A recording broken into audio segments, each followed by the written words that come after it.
I know that a couple weeks ago, Clara, the Beati family, they weren't feeling very well, so perhaps they're not going to be able to make it again. I don't think anybody else has a paper for me. Everybody, oh, do you have a paper? Do you all have papers? No, just some people. Okay, I was going to say, I didn't think we had an assignment. Okay, can everybody turn to hey, Christian, shh. Everybody turn to I know, other people we're talking to, and I singled you out. Yay. Let's look at our prayer for study in the back, please.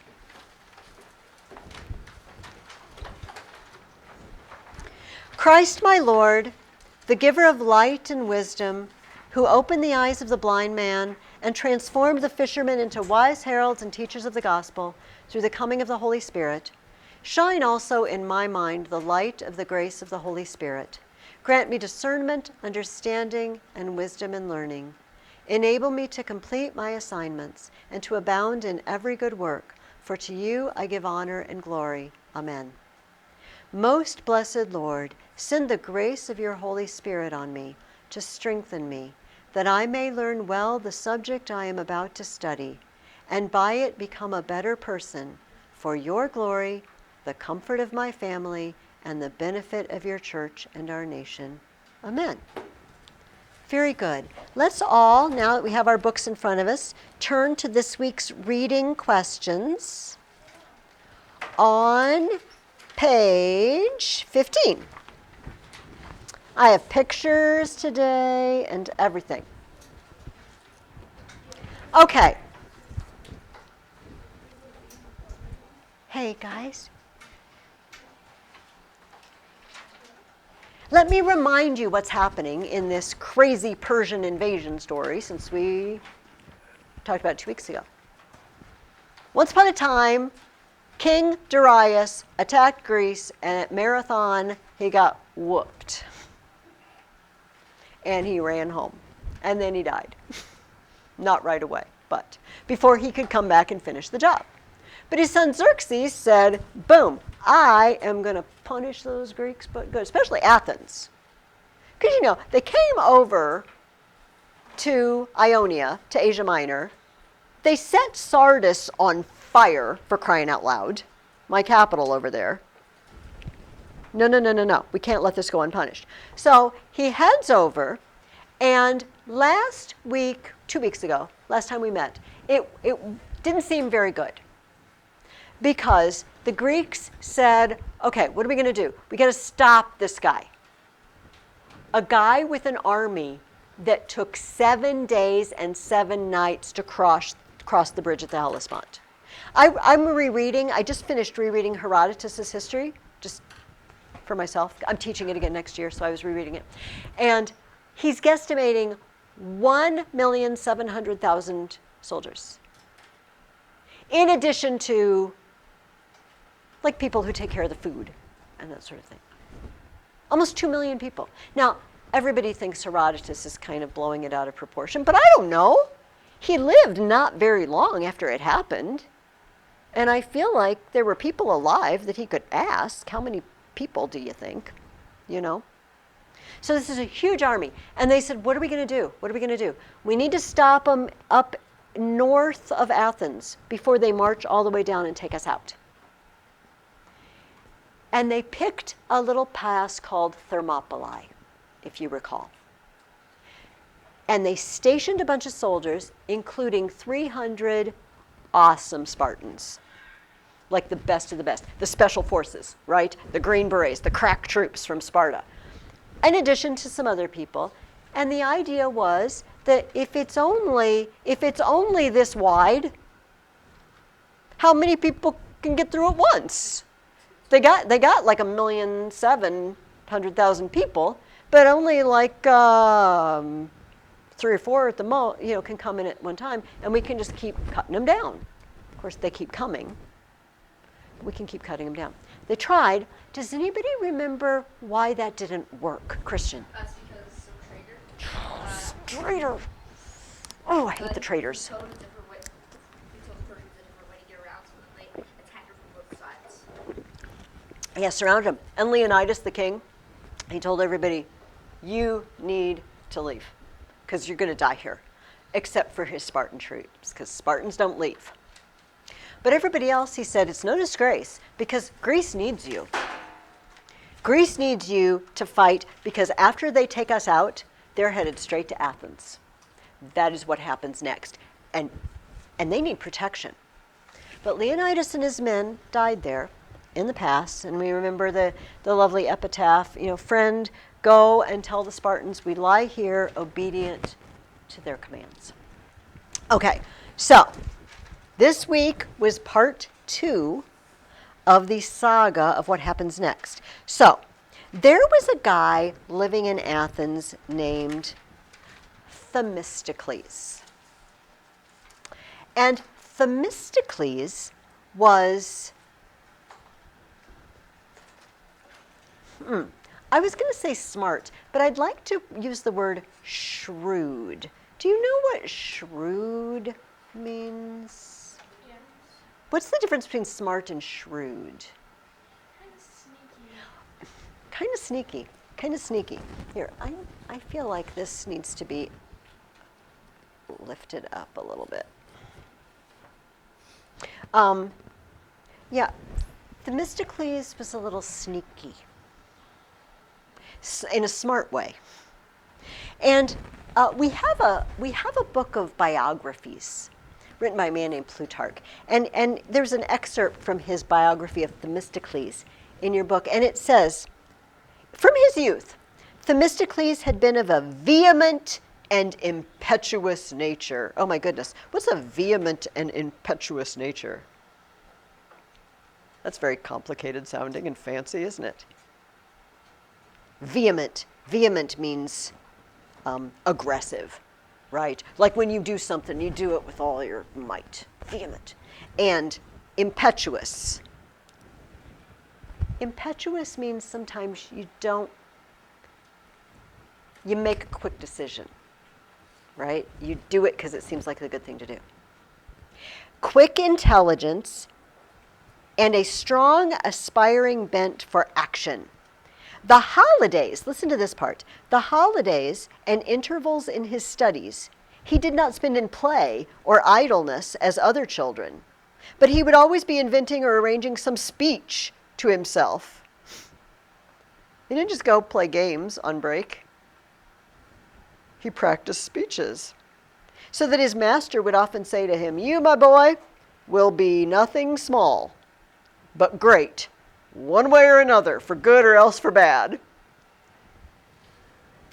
This was the Themistocles who is now in Athens. And the first question I asked you is, what measure did Themistocles urge the Athenians to take to prepare for the Persians? What did Themistocles think they needed to do? We need ships. Ships is the thing. And he thought this. Hi, ladies. We're just on the first question. On page 15. I've got your papers here. I'll give them back to you in a little bit. The Athenians were scared, and they had sent a message to the oracle at Delphi. And I think did we read about that last time? Where is the oracle? I don't see it here. Hang on. I would like to read it. Okay, well, I can't find it, so I'll tell you about it. They sent messengers to the oracle and said, hey, Apollo, what are we going to do? Persians are coming. We know they're coming back. And the oracle said something to the effect that, well, your city is going to be laid waste. This is not very good news. And the whole country around about it is going to be devastated. But you will be saved in your wooden walls. So some people said, okay, here's the deal. I got it. Because you remember, the oracle sometimes tells you things that are hard to understand, and you got to figure it out. So some people said, I got this. You know, Athens has this very high, flat hill called the Acropolis. right? It's very hard to climb up. And it used to have walls around it made of wood, like long, long, long time before these people, long ago. And they said, I think that's it. We need to rebuild the walls on the Acropolis. And it's holy. It's holy to Athena. That she'll fight for us. We need to all get on the Acropolis and build wooden walls, and then the Persians will just be struck dead by Athena and they won't bother us. And some people are like, okay, maybe. But Themistocles is like, no, no, no, no, no, no, no, no. It's ships. The wooden walls are our ships. And everybody's like, oh, Themistocles, you don't know what you're talking about. And they wouldn't give him money to build ships. Remember shrewd? Themistocles is shrewd. He's like, okay, we need ships. And they're not giving me money to build a military fleet. What can we do? So he stirred up trouble with an island that was not too far away from Athens. I got to go to this island. Like, it took us 3 hours, but that was on a modern ferry boat, like 2 or 3 hours. We sailed out there. And he said, well, you know, those islanders, Aegina, that island, they're rotters, and they're always fighting us. We should go attack them. And everybody's like, yeah, we should attack them. Well, says Themistocles, you know, it is an island, so we're going to need some boats. Yeah, let's build him some boats. Oh my gosh. So he got his fleet through tricky means. So when the Persians zoom through Thermopylae and kill Leonidas and all his men, and they're marching straight to Athens, Themistocles is like, aren't you glad we have boats? Like, yeah. So there were still some holdouts. These guys said, well, we're just going to go up on the Acropolis because we built some wooden walls up there and we're just going to cross our fingers and hope for the best. But everybody else, they evacuated. And see, I should have brought my map today. So this is the coast of Greece, and Athens is like here, okay? And then there's this funny kind of crescent-shaped island right here, and it's called Salamis. And then Greece goes down like this. And then out in the water here is this island that they were fighting that I talked about, okay? But this is the important island. This is like a couple of miles, right, to go down to the shore. It's not very far. So Themistocles said, no. Those guys, if they want to take their chances on the Acropolis, good luck. But we're taking everybody down to the coast, and we're getting on our ships, and let's take our women and children, and so the old men who are too old to fight, let's put them out on the island for safekeeping, because the Persians are headed here, they're making a beeline straight for us, and they're going to burn everything. So this is what they did, and they waited for the Persians to show up. Now, let's rewind just a bit. Themistocles wasn't the only guy with ideas in Athens. There was another guy named Aristides. And Aristides disagreed with Themistocles in every way. He said, I don't think we should build a fleet. I don't think Themistocles is trustworthy. And Aristides had a reputation for being super duper honest. In fact, they called him Aristides the Just. Right? Well, but he was a nice guy. And he was an honest guy, but he's messing with Themistocles' plans. Well, it just so happens that in Athens they had a rule that if somebody were causing trouble, if some faction got too strong or some particular person seemed too strong, they would have a day where everyone would vote. You get a little piece of pottery. Well, actually, how about if I just throw the next question? What was ostracism? Because that's the thing I'm about to describe. What is ostracism? Yeah, Emma. It was a law that allowed the Athenians to banish any unpopular or overpowerful citizen for around 10 years. Yes. So what they would take is an ostracos. What is an ostracos? Well, if you are like me, you break dishes a lot. Do any of you break dishes a lot? Yes, break so many glasses that my kids used to just get me a new set of glasses for Christmas because they knew Mom would break them all by the next Christmas. I don't try, it just happens, but they break a lot. So none of my glasses, it's sort of that situation where all my drinking glasses don't match each other because it's like the refugees from the previous. Yeah. Well, if you have breakable dishes, they break sometimes. And they used pottery for their dishes. And if you've ever had something made of pottery, china is a type of pottery, right? If you drop it, it will break into little pieces. But because at that time, paper wasn't easy to get a hold of. You guys have notebooks full of paper and spiral notebooks and everything. But if you just wanted to write a little quick note, you didn't just rip a piece of paper off something like we do. What should you use? Hey, how about a piece of trash? How about a broken piece of pottery? I can just scrape into it a name or a note to myself, and it's called an ostrakus, a broken piece. So everybody take your broken pieces of pottery, or we've got a lovely bowl of broken pieces of pottery, take one, and then scratch on it the name of the person you want to throw out of Athens. They have to leave for 10 years. You're done. And so on this day, everybody writes the name, and they put it in a pot, and whoever gets the most votes hits the road. And that's why they call it ostracism. We use that word today. It doesn't mean you vote for someone to leave, but to ostracize someone generally means to exclude them, right? If there were a group of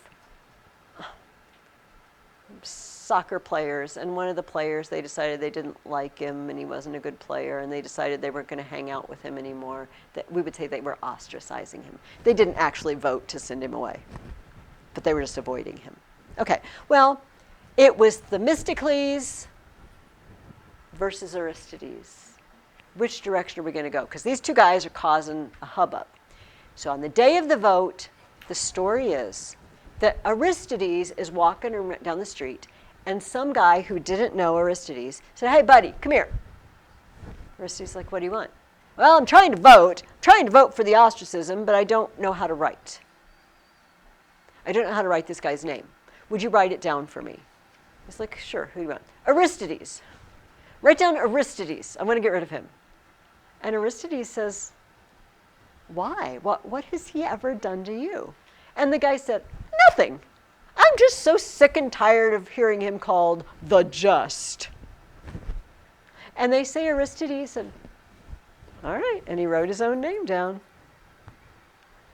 Aristides got ostracized. Now, here is the fun visual aid of the day, which just excited me to no end. So in the agora, which is sort of the marketplace, the agora is the place where they had, like you could buy and sell things, and they had law courts and stuff like that. There's a museum there now in Athens. And they found pieces of pottery. And they have them on display. They're ostraca. They're from the ostracism. And I have two of them to show you. Yeah, okay. I'm going to show you table by table. I just love this. I just love that we have this. This one says Aristides. And this one says, which one was it? Themistocles. Oh, Themistocles. We have them. They found them. Oh, I love this. Okay. I'll show you guys, I promise. Okay, okay. So this one says Aristides. And this one says Themistocles. It's from that vote. And they found them and put them in a museum. And I freaked out when I saw them because who wouldn't? Okay. So Preston, here. Okay, never mind. I'm coming this way. Okay, so this one says Aristides.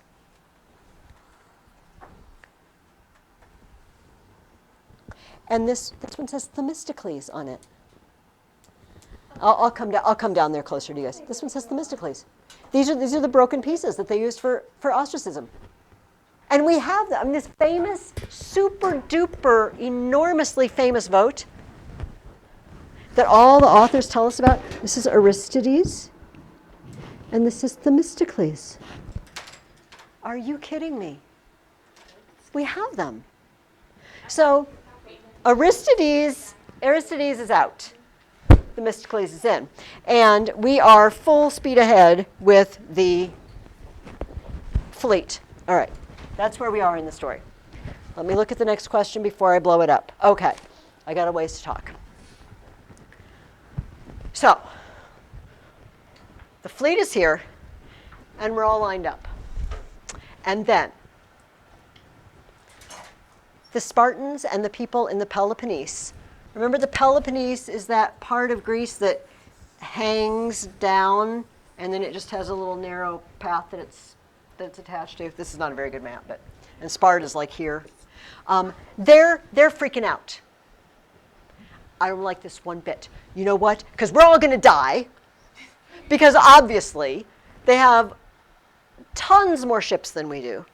They have tons more people than we do. We're all going to die. And then when we're dead, our families here are all going to be enslaved or killed. And they started saying, we're just going to sail home and go take care of our families. We're all just going to sail home, Themistocles, because this is a stupid idea. And I just want to go home and make sure my grandma and grandpa are okay. And Themistocles said to the commander of the fleet, he said, look, Greece is all going to be enslaved and we're all going to die if you don't stay here and fight. Our only chance is if you stay here. You can't leave. I was like, well, I don't know. Everybody wants to leave. I don't know. And they got a good point. And they didn't want to listen to him. Okay, remember shrewd Themistocles? I'm telling you guys. The story I'm telling you is real, and it sounds made up. Themistocles sends a slave, a very trusted messenger slave, Sikinos. We know his name. He's like, hey, Sikinos, I want you to sail over to the Persians, and I want you to tell them this. This is the message. My master Themistocles sent me. He actually likes you, king of Persia. He's actually on your side secretly. And he wants you to know that the Greeks want to sail away. So you should trap them. You should sail around and trap them ASAP before they get a chance to sail away. Themistocles was not trying to help Xerxes. It was a trap. He wanted the Persians to attack before everybody sailed away. It's like, we can do this, but only if we stick together. And if they won't stick together, I'll make you stick together. So Xerxes is overjoyed. He's like, yeah, this is a break I've been waiting for. So he sails, he sends boats around this side, he sends boats in here, and all the Greek boats are in here, lined up, okay? It's like, we got him, we got him. And the next day, there's a pretty tall mountain here. And Xerxes actually sets up a throne. It looks like an upside down 4 letter H. And I don't know how to draw the throne, so it's looking towards the sea. But you know, so he's sitting here. Oh, yay, you know, yay, I'm so happy. Okay, I'm so happy because seriously, he did. He set a throne up. He's like, give me some popcorn. He's like, I'm going to stream Netflix now. I'm going to watch the battle while I eat snacks. And okay, so because he knows his fleet is just going to annihilate these pesky Greeks.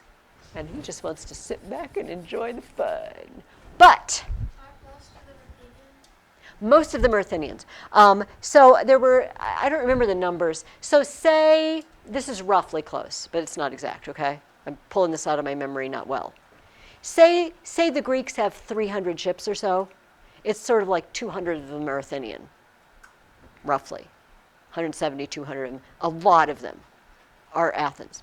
But now this next question, I asked you to read something kind of hard. Dorothy Mills printed several pages of some hard stuff. And you might have just skimmed over it, but It's from a Greek play. It's from a Greek play called The Persians, and it's about this day. And I want to read to you, I put it in the reading guide, but let me just read a section out of that, because the author of this play told us what happened. Because Dorothy Mills doesn't actually tell you, she just puts this play in here. So let me read it kind of slowly, and we'll see if we can figure out what happened. At first, the Persian Navy's torrent flood withstood them. But when our vast fleet, okay, you have to understand something. The guy speaking is Persian. So when he says our fleet, he means the Persian fleet. When our vast fleet was cramped in strait space, strait means tight. We were cramped in a tight spot. Friend could lend no aid to friend. Then ours, by fangs of allies, beaks of bronze were struck and shattered all their ore array. Okay, what in the world are beaks of bronze? Remember, we're talking about ships here. Yeah, so the prow. The prow. Have you ever seen ships that have, sometimes they used to decorate them, like they'd have a mermaid on the front or whatever. Or if you're going to go to battle, you know, your wooden pretty mermaid isn't going to help you a lot. But I'm telling you, a sharp, pokey thing made out of bronze will poke other boats, which is awesome. You know, just ram them, right? Rip a hole in their side. What? Fist on them. But sharp is good too. Sharp is good, which is why they call them beaks, right? As a matter of fact, the Romans actually called that thing rostrum. They called it a beak, the thing on the front of your ship. So let's just see if we can figure out. This Persian guy says, we were cramped in strait space. Ours, by fangs of allies' beaks of bronze, were struck and shattered all their ore array. All right, I'm a Persian ship. Okay, these are going to be Persians now. All right, here's Persian, Persian, Persian, Persian, Persian, Persian, Persian, Persian, Persian, Persian ships. They're everywhere. They're all in the tiny spot. What's going to happen when they move around? Crash into each other. Crash into each other. They got no room to move. I got a bajillion ships, but it does me zero good. It's like Thermopylae, right? It's a small space. What are we going to do? Except in this case, they have these sharp, pokey things sticking out, so when one of them moves, they rip each other. So this Persian is reporting home, and he's saying, our allies poked our own ships. While with shrewd strategy, the Hellene ships, that's Greek, swept round and rammed us. And upturned were hulls of ships. No more could one discern the sea, clogged all with wrecks and limbs of slaughtered men. Herodotus tells us that. He said eventually you couldn't even see the water anymore.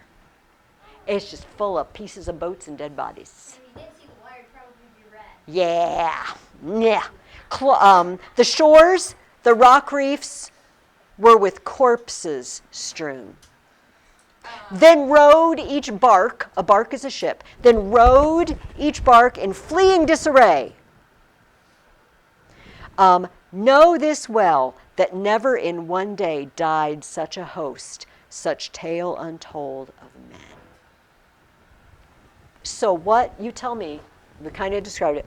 What happened? Who won? The Greeks. And why did they win? Because they trapped them again in a small space and they couldn't maneuver. And the Greek ships, that play doesn't tell us this, the Greek ships were smaller and lighter and they could just boom, boom, boom, ram, ram, ram. There's a famous story during this battle. Do you know, there was a lady commander on one of the ships. She was a lady, she was from Miletus, which is over where Turkey is today in Asia Minor, Artemisia. And She had told Xerxes. Xerxes said, Artemisia, you're pretty smart. What's your opinion? She's like, I don't think you should fight these Greeks. I don't know why you don't just go home. Because they've already, Marathon was not good, and I think you should just go home. He wasn't very happy about this. It's like, I think Artemisia may be a coward. But he's sitting up on his throne watching, and here's what happened. Artemisia was in her ship, and a Greek ship was chasing her, was going to ram her. And there was no way to get out, so she just rammed the ship in front of her, which happened to be a Persian ship. I mean, it happened to be an ally. It was her own army. It was on her own side. But nobody up above on the hill could tell what was going on. And some guy says, oh, Xerxes, look at one of those ships. It's ramming a Greek ship, except it wasn't. It was ramming a Persian ship. Look at her. I think that's Artemisia. It's like, is it really? It's like, yeah. Check out what Artemisia is doing. She's just ramming people left and right. But she was ramming friendly ships anyway. He's like, oh, man. And Xerxes said, well, it's like my men have become women and my women are acting like men. He's like, boom, Artemisia, good for you. So she got rewarded for it. She got rewarded for ramming one of their own ships because nobody could tell.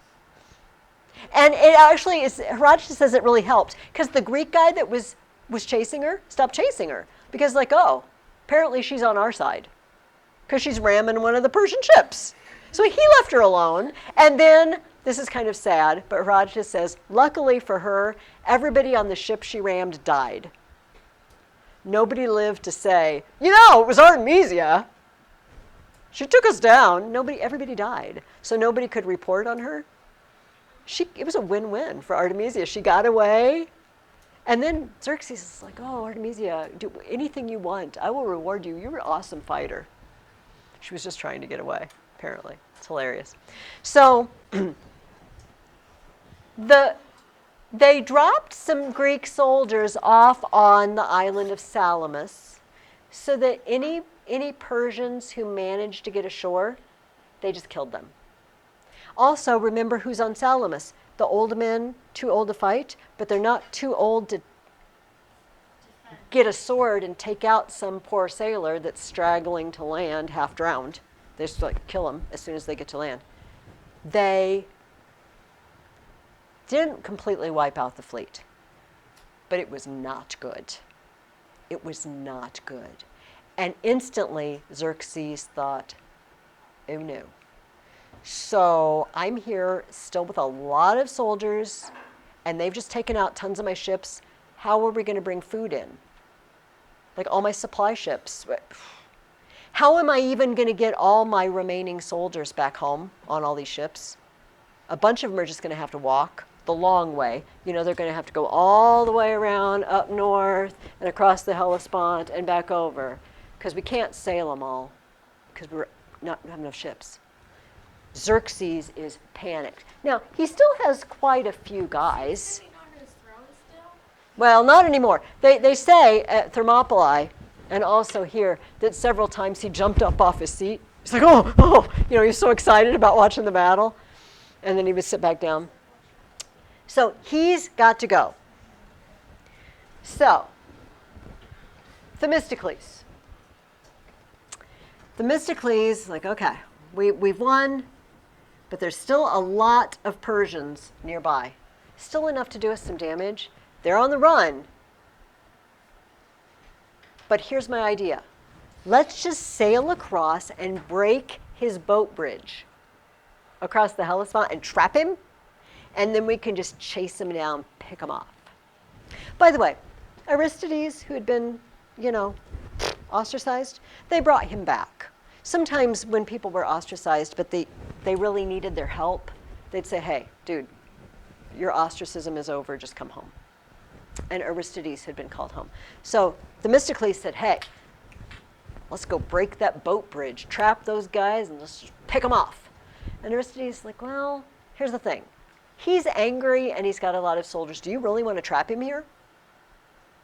Do you really want him rampaging through northern Greece? Or would we just like him to go home as soon as possible? And Themistocles is like, oh, well, all right, you got a point. So they took a vote on it, and everybody involved said, well, let's just let him go. If they don't want to fight anymore, let's just get rid of them. The sooner the better. But what does Themistocles do? Love this story. Themistocles sends another message to Xerxes. And he says, oh, Xerxes, Themistocles, your friend, you know, I'm the one who warned you that they were going to sail away and everything. Well, I just want to tell you that all the Greeks wanted to go across and break the bridge. But I stopped them. I stopped them from doing that because I just want to be your friend, you know, and help you out. So you need to run as fast as you possibly can because I don't know how long I'm going to keep them from coming over and breaking the bridge. It's a lie. Themistocles wanted to break the bridge. It's everybody else who doesn't. But he says, they want to break the bridge, but I stopped them. So Xerxes is run. I need to get out of here. Well, he had this general named Mardonius, and Mardonius is humiliated. Mardonius was also involved in the marathon situation. And he felt like he needed to redeem himself. He said, Xerxes, here's the thing. Take almost everyone else home. Go ahead and go home. But leave me. Let me pick my own troops. I'm going to pick, like, say, 300,000 of the best. Leave me here. I'll spend the winter. And then in the spring, I'll just mop them up. Because, you know, I realize it looks kind of bad right now, but they can't hold out forever. There's still way more of us, and they're tired. By the way, did I mention they burned Athens to the ground, basically, and killed all those poor guys on the Acropolis, behind their wooden walls on the Acropolis that did not work. So Mardonius said, just let me pick some guys and I'll stay. Xerxes said, whatever, sure. Good luck with that. I'm going home. So they run and sail, limp home with whatever boats they got. And Mardonius goes up north and camps over the winter. And in the spring, they're near a little town called Plataea. And the Spartans, you know, the Athenians have this awesome fleet, but the Spartans are still the guys on land, right? They're still the army. So the Spartans send their king Pausanias and some troops to Plataea. And all the Greeks gather at Plataea. And here sit the Persians, and here sit the Greeks, and they're just waiting. Day after day, they're waiting. What are they waiting for? For the omens to be good. Every day, are you familiar with, I feel like some gentlemen will now really like this part. Are you familiar with sacrificing animals and looking at their liver and stuff like that to see if it tells you any messages? I don't think the liver actually talks to you, but the idea is you take out their organs and you check them out. And if it's abnormal in some way, that's a bad omen. Or if it's got a mark on it, it's like, oh, the omens are bad. They did this. And so they would do this every day, but the omens were always bad. And both sides would kill their animals, you know, and look at their insides. And then they would say, well, it says that the omens are good if we defend ourselves, but not if we attack. And there was a river in between them. It's like, the omens are bad if we cross the river and attack. The omens are good if they cross the river and we defend ourselves. So they're both waiting. Like, are they going to attack? Are they going to attack? No, they don't. They're waiting, and waiting. Finally, Mardonius is done with it. He said, I'm so done with the livers and the kidneys and everything. Let's just do this. And they fought Pausanias and his army, and I'll be doggone, they got beat again. The Spartans beat them again. Mardonius had 300,000. You mean dead, or how many total in the armies? How many total in the armies? They were well outnumbered. It was like Mardonius had 300,000. You know, I don't think the Greeks had 100,000. Honestly, probably less. I mean, it was just this thing just isn't working out for the Persians. We'll say. They killed Mardonius. They killed a bunch of his army. Mardonius' second in command saw what was going on, and he just took his little troop of guys he was over, and they said, we're out of here. And they just started running. They just started running. And every town they went through, they're like, yeah, we're on a special mission for Mardonius. He's going to be following us later. And they just kept running till they got home.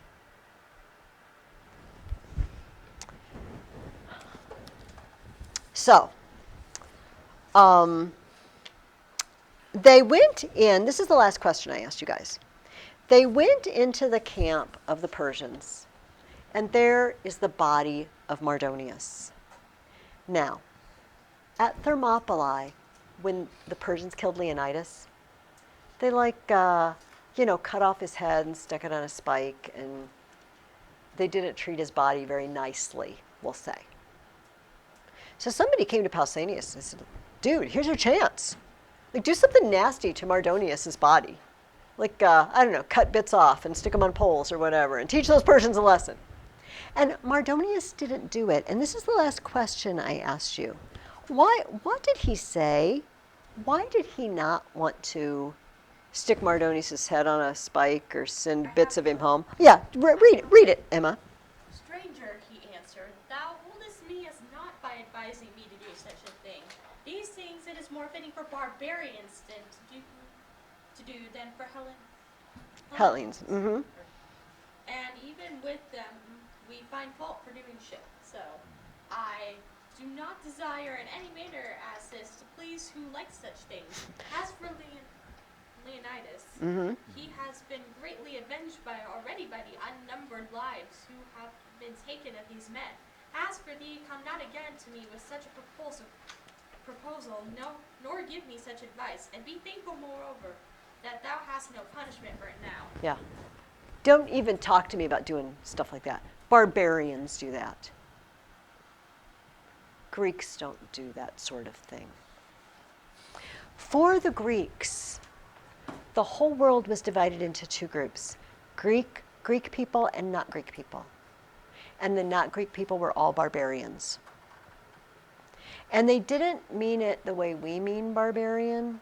Sometimes they did. Those crazy Scythian guys who were drinking out of skulls of their enemies, and making merry-go-rounds of death, they were barbarians. But they didn't mean wild and crazy, but they just meant not truly civilized.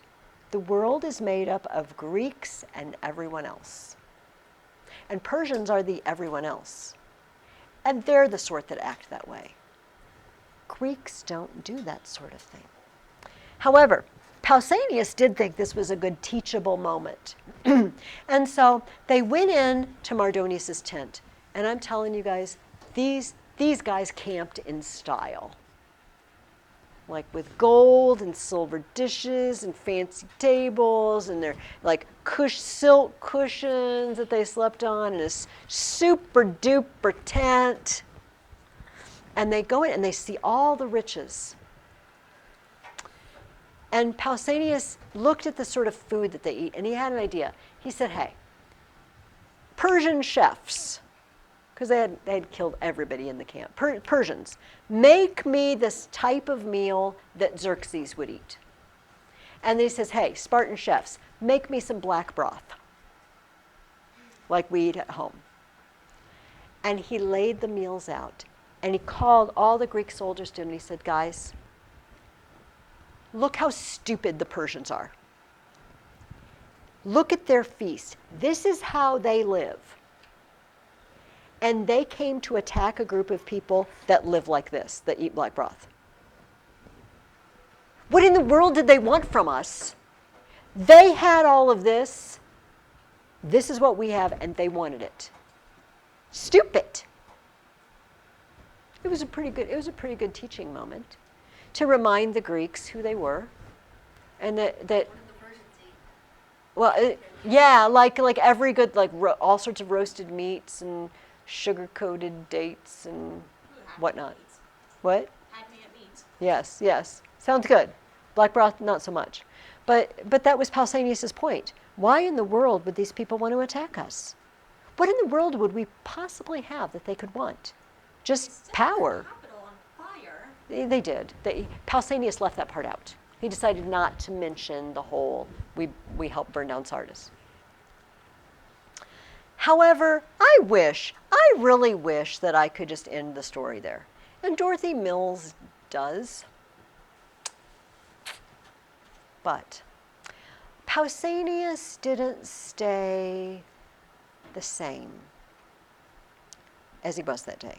They put him in charge of the Spartans, and they said, hey, Pausanias, go up to where the Hellespont is, where that bridge is, and just start whooping up on all the towns that went over to the Persians. Everybody who sided with the Persians, start taking out their cities. And so he did.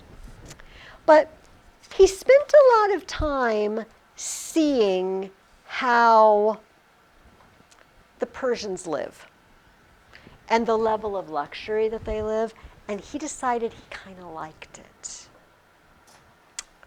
So he actually sent a message secretly to Xerxes and said, hey, maybe we could cut a deal. You give me your daughter in marriage, and I will start turning over Greek cities to you.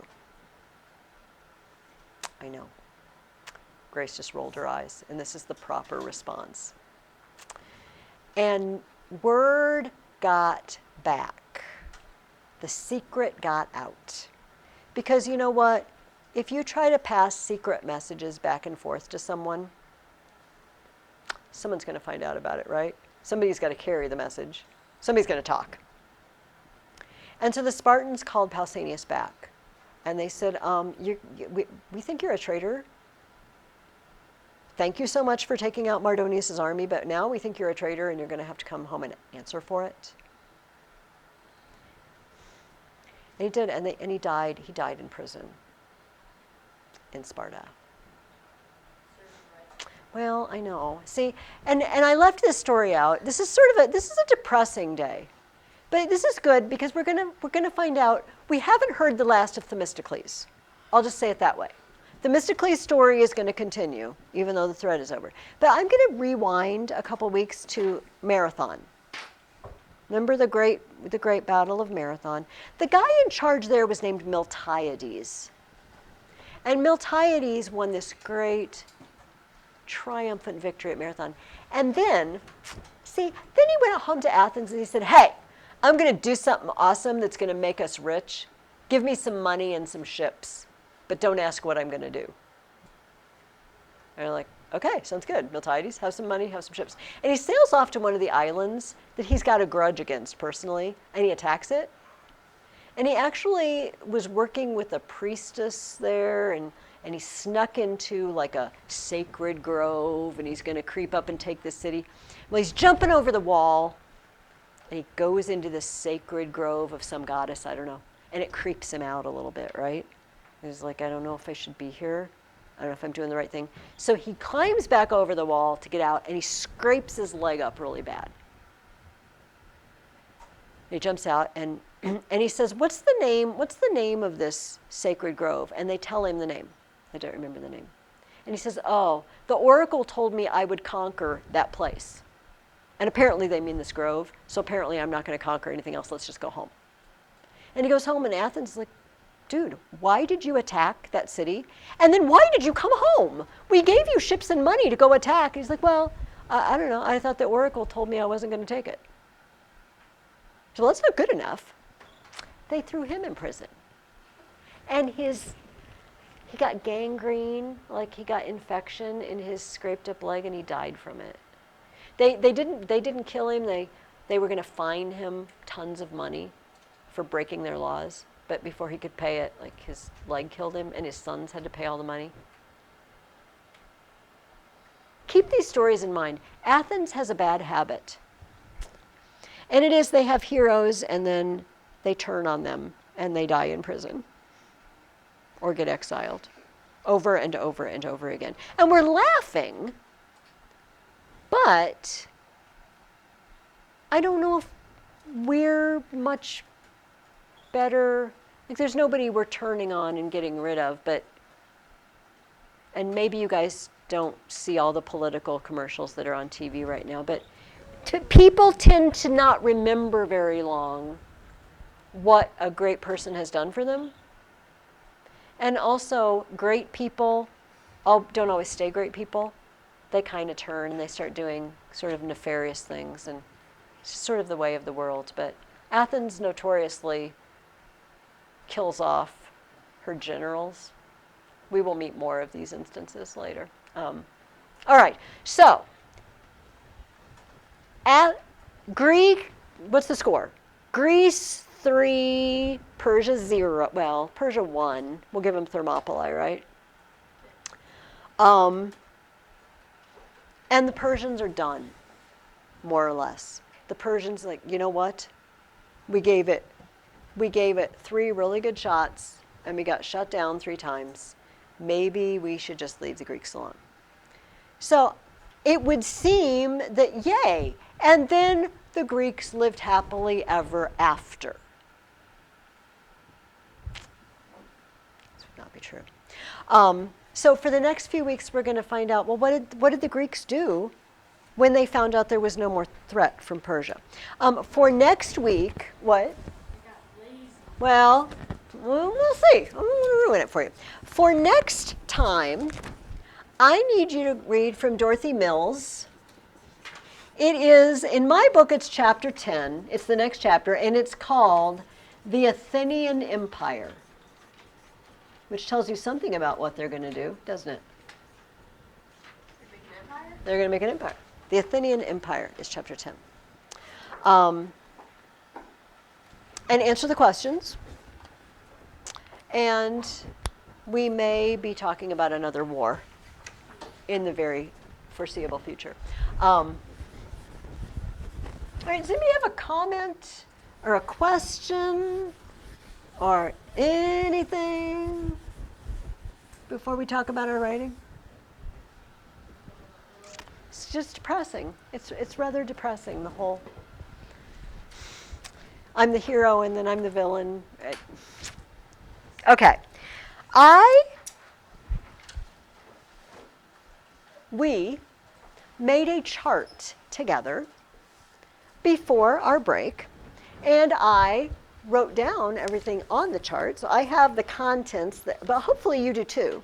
So if you have that paper on which you made a chart, I would like you to find it.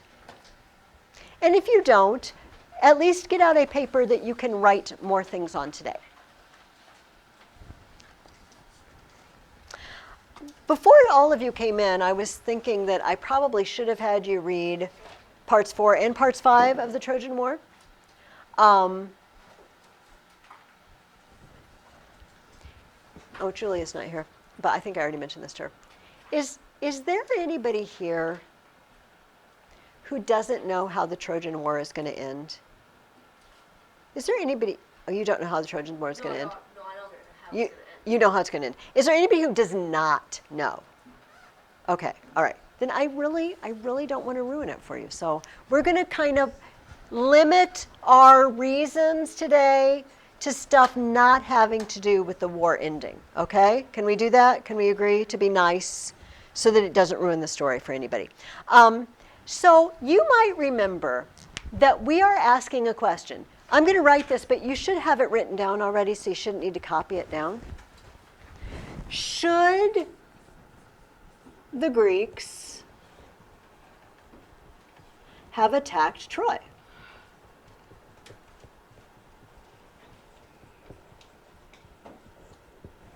And we have a yes, they should, it was right, and a no, that was a terrible thing to do, it was a bad idea, and they never should have done it. And what we're really looking for is 3 really, really good reasons for each side, and we need to back those reasons up, and I'll explain that in a minute. And here are some of the yeses that we wrote down. I'm not going to write them all back up on the board, but we're going to try to add a little to them, okay?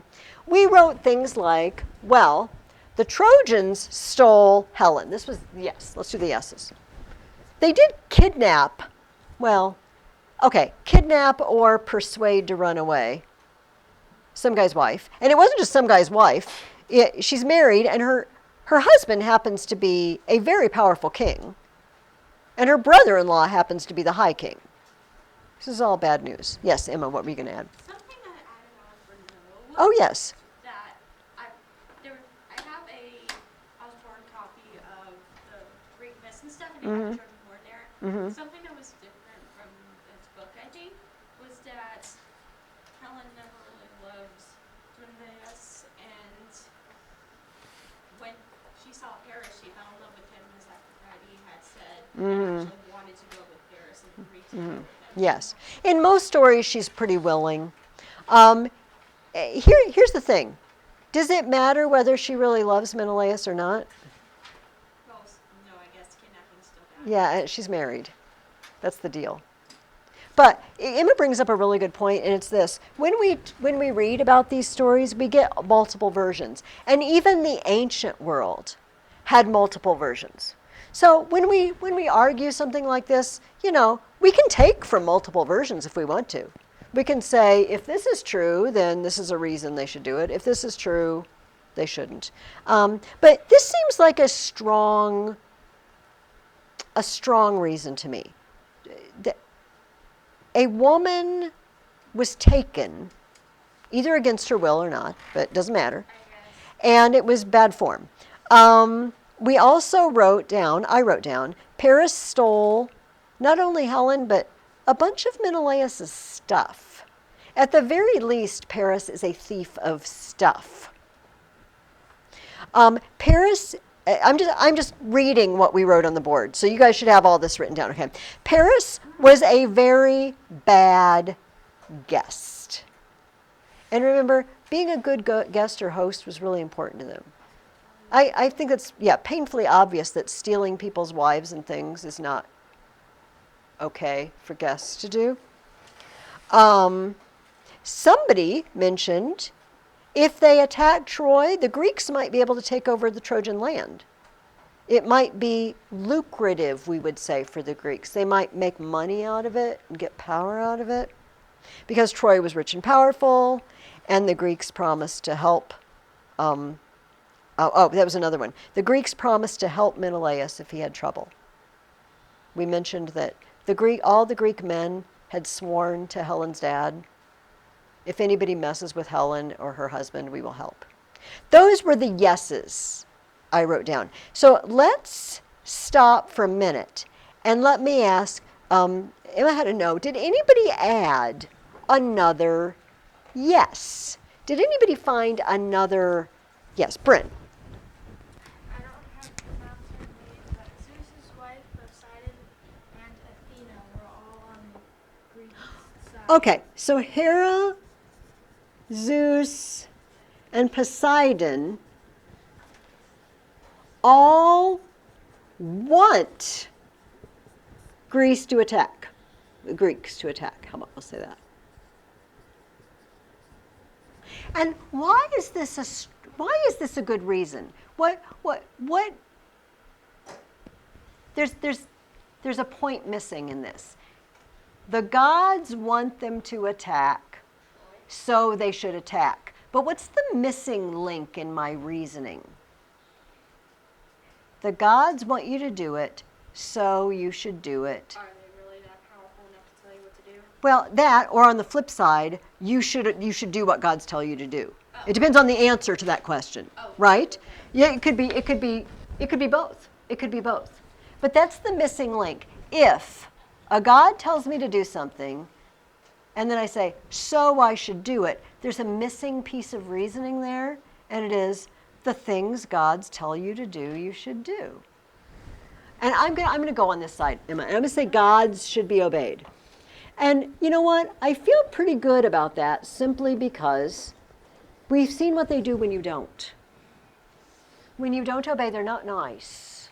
You turn into stone, you get killed by arrows, you get spiders, you get turned into some freakish thing, right? It's like it's Sam Gamgee, when Gandalf grabs him, he's like, don't turn me into anything unnatural, all right? So, they'll turn you into something unnatural. So perhaps this is a good reason. Now, we could turn this immediately into a flip side. Aphrodite doesn't want them to attack. Apollo. What? And Apollo. And Apollo, yes. Aphrodite, Apollo, all of that crew that's on the other side.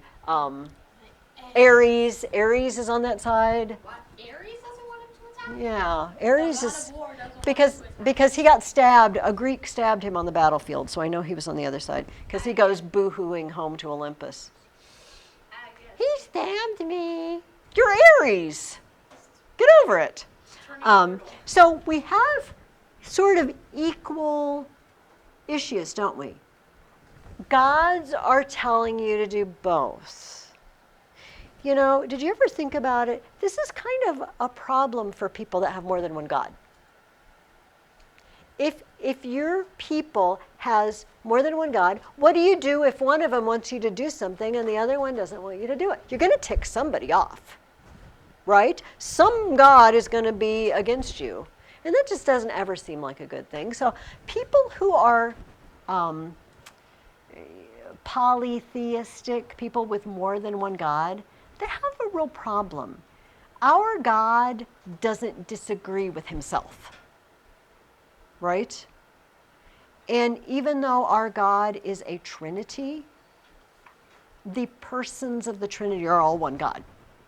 It's mysterious, and we don't really understand it, but we know it's true. And so we don't have to worry that, like, God the Father will tell you to do something, but the Holy Spirit will tell you to do something else. This is not a thing. But it is a thing for them. So that's a good yes and a good no. Did anybody have another yes that you thought of, that you added? I just basically wrote down what happens. Well, during the course, let's remember we're not going to say how the war ends. I only read chapter. Oh, okay. I only read part 4. Okay. I didn't read fully. I know, the end. but a lot of us seem to already know the ending. You don't want me to spoil everybody killing each other? Yes. Well, don't. I just wrote down Oh, basically everybody- what was happening during that chapter. Okay. People getting killed during that chapter. Sure. And is that a yes or a no? You told me to do yeses, so I'm going to do Oh, yeses. okay. I wrote down Hector killing all of Achilles' friends. Okay. So would that be like we should attack because a bunch of our Greek friends are going to get killed? I don't. Or would that be a I no? don't know, okay? Emma? No, somebody else takes turn. Okay, Emma. Can I throw one out that I got? It's this. A good question to ask when we're trying to think of ideas is to ask, what if they don't? Well, a lot of people would have died. Okay, so if they don't, I'm going to put this, if they don't.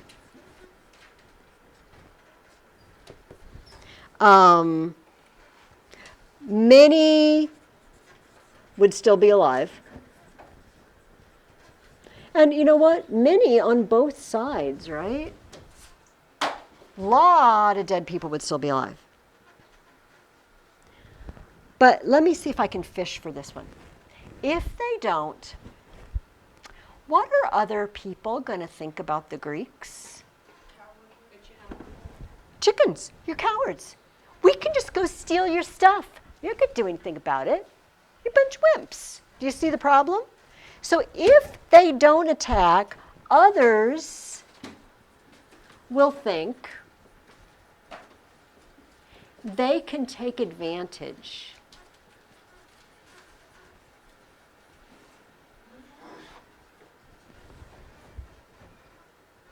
I put also they could become an international laughingstock.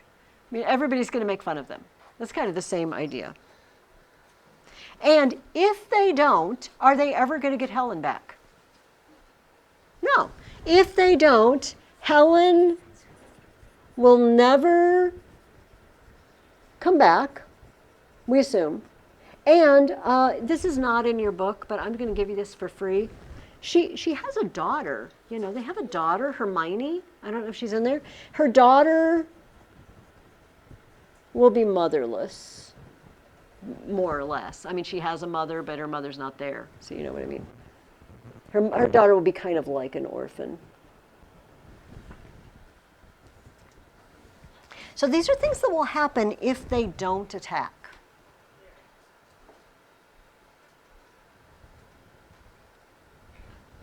So we've mentioned a couple times about many deaths, right? And we already put, formerly, we had put, first of all, Agamemnon killed his own daughter, lest we forget Iphigenia. Many Greeks died. This week, you met Patroclus died, Achilles died.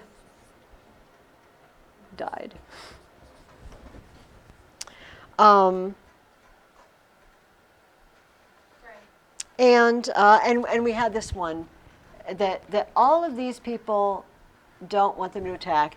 And in both of these cases, yeah, we have this. Don't argue with gods.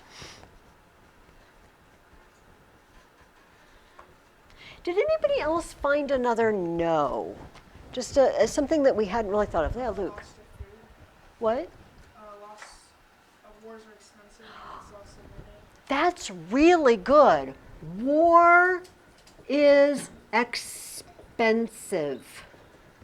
Oh my goodness. It's going to take a lot of money. It's going to take a lot of food. It's going to take a lot of weapons. It's going to take a lot of ships. They've got to sail over there. And then that's also wood for ships. Ships and materials, other materials, we'll just say. And so this all could lead to Greece becoming poor. Greece could become poor. Not to mention, this just popped into my head, Luke, after you said that, who's doing the farming while they're gone? Farmers, ladies. Where all the farmers are at the war. Children. See, this is, you know what? This is Slaves? slaves. Can you trust them? Excuse me for 1 minute. Oh, sorry. oh yes. I'm leaving for lunch. So Oh. the small group, when they're done, they're going to lock the door. Oh, okay. I'll send up there. What, we're done here at 11:30, right? We have, but Evelyn stays. You guys leave. Oh, it's St. Powell. Okay, so I'll make sure we're done by 25 after, and then Evelyn, could you run up and let the St. Powell's in or something like that? Okay. And Gabriel. Yeah. So Greece. How can we say that? Greece, uncared for. You know what I mean? No one's working. No one's taking care of the fields and everything because men are away. Can a woman do it? They can, but women are not as strong as men. And back then, you're physically doing it. You're hitching up the plow and obviously they did because they didn't all starve to death while the Greeks were away. One example we're going to see close up is what's happening with Odysseus's family while he's gone. And life is going on with his wife Penelope and his son Telemachus. Not great, but they're not starving to death or anything. So obviously things are being taken care of. But okay, does anybody have anything else they would like to add? Yes, ma'am. Nobody would have died, but Helen would be gone, but she wasn't dead. But then, if they hadn't gone, nobody would have died. Okay. Well, and I'm gonna fast forward just a little bit. This is a little hint. Helen is not actually gonna die. But yes, if they didn't go, Helen would never come back. Definitely. But she wouldn't be dead. But she's not gonna be dead. Yeah, but I know you. I'm not connecting with what you mean. But explain. Go ahead. she wouldn't be with the Greeks, but she wasn't dead, so nobody would have died. Okay. So is that different than if they don't go, many would still be alive? Or is that sort of an including Helen? Is that what you mean? I'm really sorry. Okay, we'll put that on there, including Helen. Including Helen. Because they don't know that she's going to live through it. And that's a little bit of a, like, Helen is going to live through the war. I've kind of exploded that. Helen is going to live through the war. No one would kill her. Not that people didn't want to, yes. I thought Paul got mad at Who? Apollo. Apollo got mad at the Greeks at the beginning because they stole. Okay, so they should not have attacked because Apollo killed many with his sickness arrows. Yeah, bow and arrows, yes. Would have died. Achilles wouldn't have died. I put that here. Let me put that there. Okay, so here's what we need to do when we write a paper like this. And I'm going to ask you guys to write this up, but it's going to be really pretty easy because you have everything we need. And we're actually going to make an outline together for it right now. Basically, I'm just going to have to take it home and just write it in a paragraph. What we need you to do is, first of all, pick a side. I want you to pick a side. I do not care which side you pick. Which side are you on, Miss Ferguson? She can't tell you that till you decide. Yeah, I don't know. I'm closing my eyes thinking what I would say, but I'm not quite sure. But anyway, I'm not. I have one more for the yes side on the yes side. Oh, you have another one for us for the yes? I have one more on here than I have. Oh, so you're saying, so Bryn is deciding by counting up the number of yeses and the number of nos. This is the way to do it. However, sometimes a reason is really, really good. Like you might have fewer reasons on one side, but the reasons might be super duper good. And then you might have more reasons on the other side, but they're meh reasons. Okay, does that make sense? So here's your job this week. I want you to pick a side. Yes, I am so glad the Greeks attacked Troy. Those dirty, rotten scoundrels, they deserved it all. Or, no, I don't care what the Trojans did. They did not deserve to be punished so severely. The Greeks were stupid to attack Troy. Pick a side. Next, what we need are 3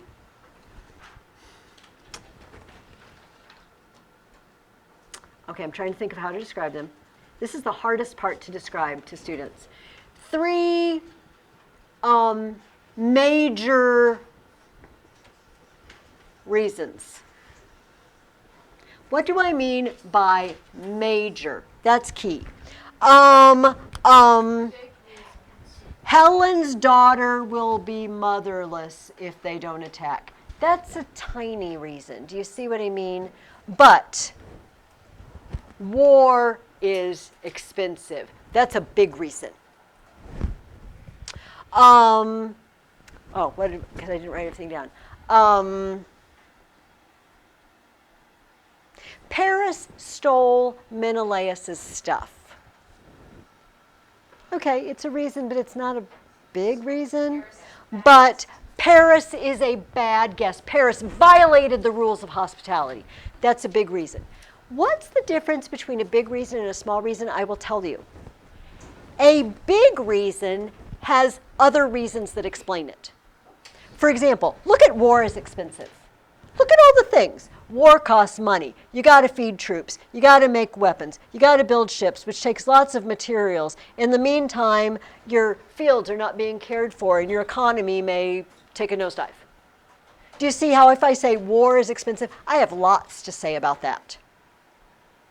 But if I just said they will have to build a lot of ships, what else am I going to say about that? They would need material. Yeah, but that's about all I can say.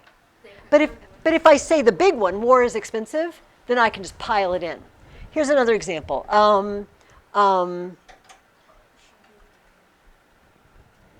The gods want them to do it. The gods want them to do it. Could I say more about that? I could say, well, look at what happens when you don't obey the gods. Look at Niobe. Look at Arachne. See, I could talk about that. That's a big reason. But while the Greeks are gone, their children will grow up. All right, well, what else am I going to say about that? I got nothing else to say about that. You got a lot more adjectives. Yes, I just have to pile on the adjectives. So major reasons mean the big reasons. So when I do this, I'm going to have to write some of them on the board, but you could just circle them because I didn't write everything on the board that we wrote last week. I'm going to write some big reasons. Okay?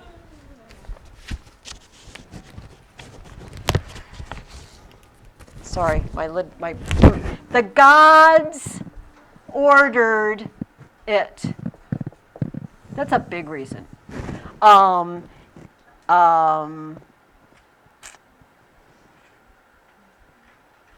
Many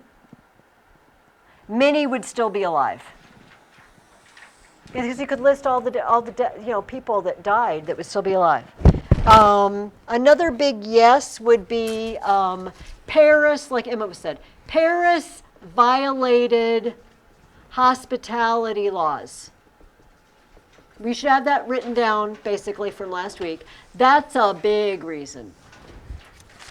How about the Greeks could take over Troy?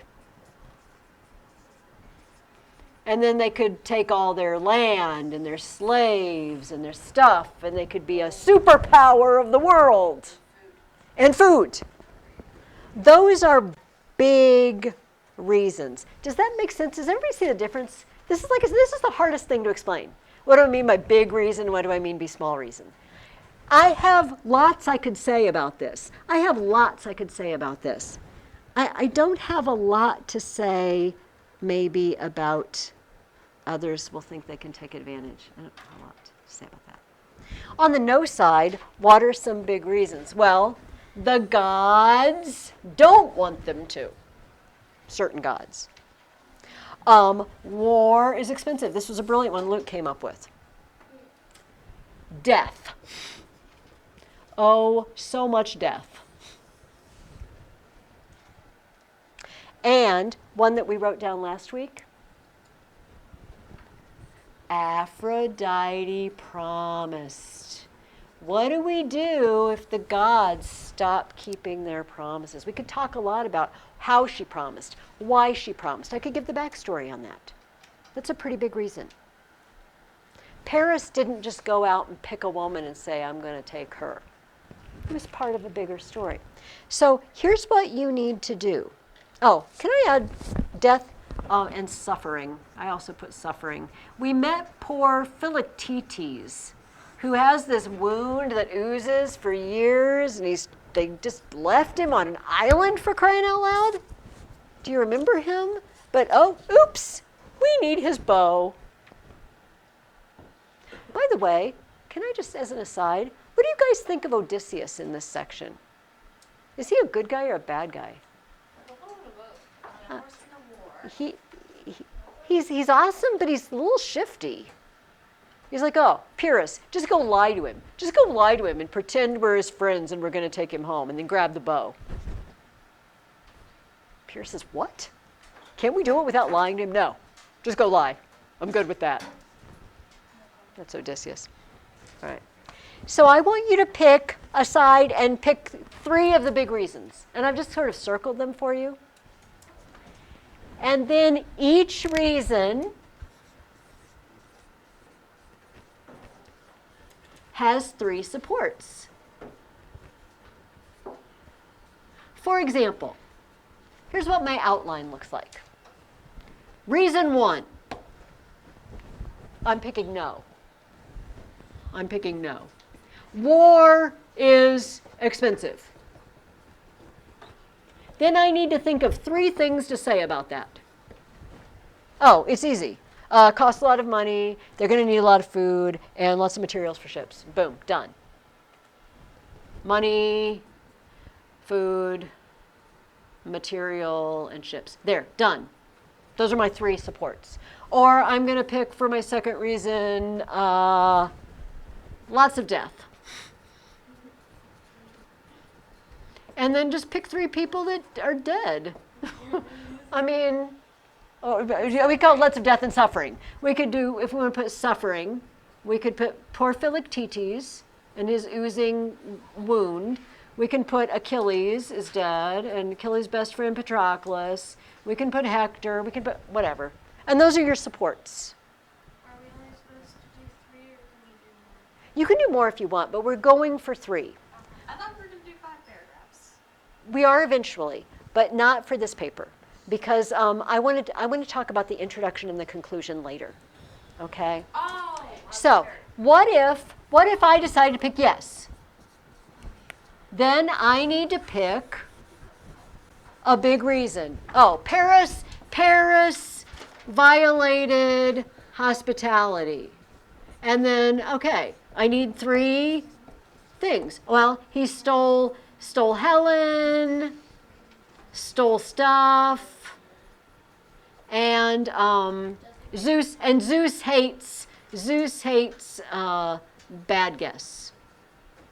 Done. And yet he is one, basically. And Zeus is one.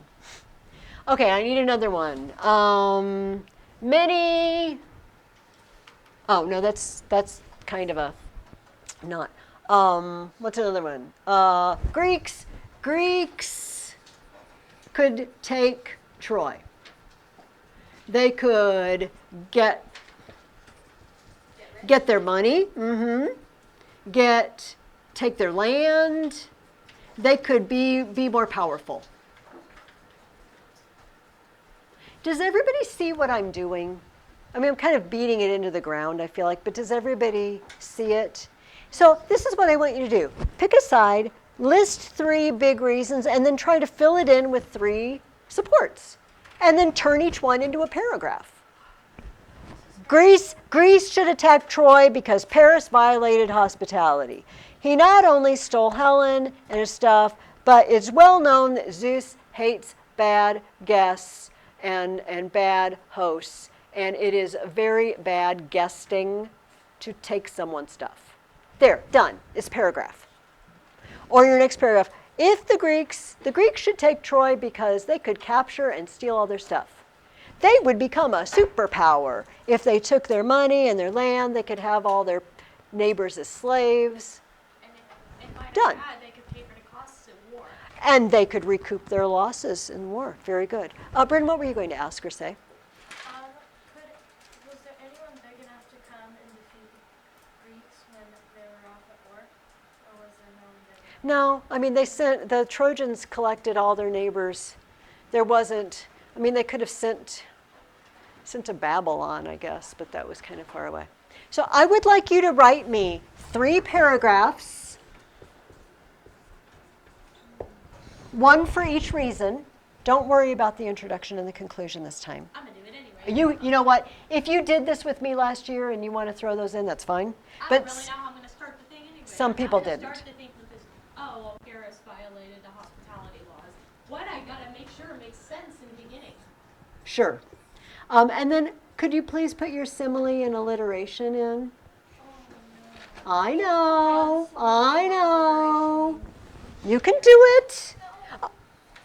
I'm running out of ideas. No, not in each paragraph. We do it? What? Oh, in each paragraph if you want to. Okay, I'm so sorry. I have to let you go. And we didn't really have time to do those similes I found in the Trojan War book or talk about, but I'll just read you one of them. The blood spurted forth like a fountain. Okay, No, thank you. Yay. I'm already All right. I'd rather die. Oh, I do another one. Achilles and Ajax, roused by the noise, issued from the gate like 2 lions. Sneaky. All right, go ahead and pack your stuff up. Yes. Yes, finish the Trojan War book. Just finish the whole book. And then we won't have anything we can't talk about. And we'll talk about the whole thing better. Hey, guys, especially those of you who've never done one of these kind of papers with me before, if you are not sure about anything, just email me or call me, and I will tell you. But I will also give you great mercy on your first one. Okay, so no worries. All right. Okay, thanks, guys.